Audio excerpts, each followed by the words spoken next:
This morning in The Buzz, we are keeping the Emmy chatter going, so let's recap some of those things that actually Kevin just mentioned. A big night record-setting for Schitt's Creek, 15 nominations. They won Outstanding Comedy Series.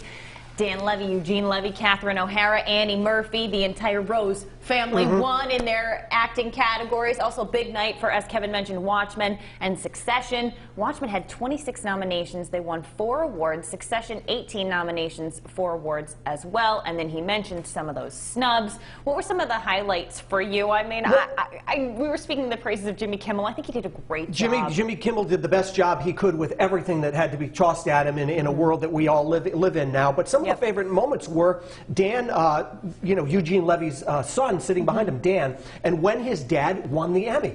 He was so happy, and you could see just how much he loved. Would anyone from their show won? And there he is winning his own Emmy. There he is winning his, and when Catherine O'Hara won her Emmy, and just seeing how much, I really believe that, there are other shows you hear people say, oh, we like each other, we love each other, blah, blah, blah, blah. I really believe that this group of people really do care for each other. I know 90% of them are related, but... Right, no, but I agree with you, and I know a lot of people were questioning, like, why are they gathered together? They did their work, and but they also all came together, quarantined, spent their time, everyone took a test, they made sure that, hey, if we're going to gather, still wearing masks and keeping our distance per table, of course, they still went the extra couple of steps, so I know that they were gathering in the right way. But yeah, I love this cast too. If you haven't watched the show yet, you need to. It's really funny. It's 6 seasons, I think. Super clever. Yeah.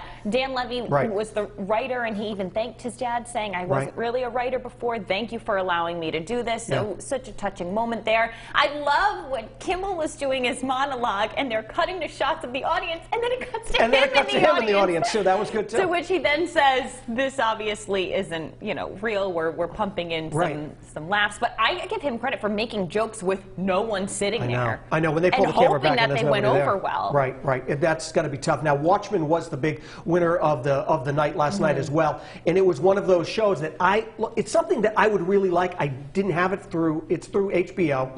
On HBO Max, you can watch it. It was based on a comic book that came out years ago. It looks pretty dark, but it looks like an incredibly well done show, and they came away with a bunch of them. This is what I like about the Emmys, is that it either reminds me, because sometimes it's hard with the streaming, they just pump out these shows and movies one after the next, and you do lose track of them. So if you hadn't added them to your list a while ago, you forget about them. So something like Succession and Watchmen, it's good refreshers, good reminders of like, yeah, I need to watch that.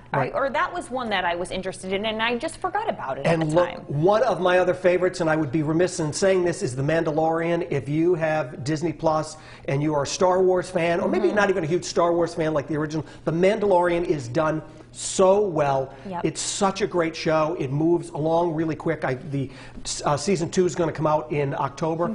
So many people are looking forward to it. I'm not really even sure how they shot it with everything that was going on. Pretty impressive. But it is so well done. Has many touches of the older movies that are in, and it's coming out. And that won a bunch of 7 awards. That one last night. Yeah. You bring up a good point though. Something like The Mandalorian. I don't think you need to watch all of the Star Wars movies to just start watching that. Are there some connections and some intertwining? Yes, and it's helpful. Sure.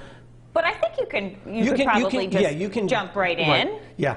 And one of the other guys who I do love is John Oliver. You can watch, even if you don't have HBO or one of those things, there are a ton of clips on YouTube that you can check out. He is just so funny and just so good. Actually, we've been on the show, unwillingly. Yes. We have. I think a couple of times. It's very funny to watch, but I love the night, and bravo to them for just pulling it off. Yeah.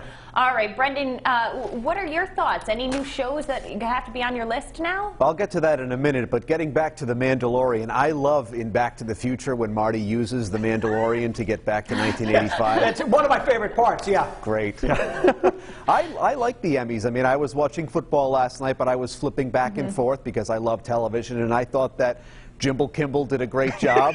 Jimmy was very good. But I got a little bit of a bone to pick. I've been telling jokes and having no one react to them for years. So, I just think I had the head start on him there. Maybe you just need to stream in with 140 different people to get a reaction. Something like that. Great show, though, and I loved David Letterman's cameo. I wasn't expecting that, and I really enjoyed seeing him, and Kimmel was fantastic. Now let's check in with our viewers to see what you guys had to say about